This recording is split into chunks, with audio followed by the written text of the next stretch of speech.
I am the Tofu Golem. Please enjoy the video. You start by opening the prompt with appropriate privileges so commands run predictably. Once open, verify the shell version and set the working directory using cd. This ensures relative paths work. Make sure to create folders when needed and change into them immediately. Configure window font and layout for readability, and, if using PowerShell, set an execution policy that permits your scripts. These steps reduce errors and save time when you run commands next. You now execute commands and combine them into useful pipelines. For instance, list files and pipe the output to a filter to isolate results. Once done, run scripts directly with the shell's invocation syntax and elevate when a task needs admin rights.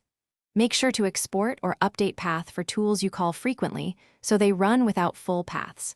Use variables and simple loops to automate repetitive work. This reduces typing and prevents mistakes during complex operations.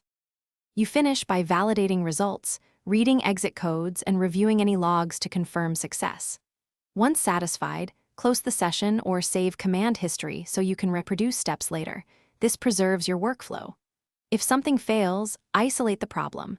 Run the command part separately, verify path and permissions, and check firewall or antivirus interference. Make sure to retry with elevated rights when appropriate. That single check often resolves seemingly mysterious. Thanks for watching. Consider subscribing if we helped you today.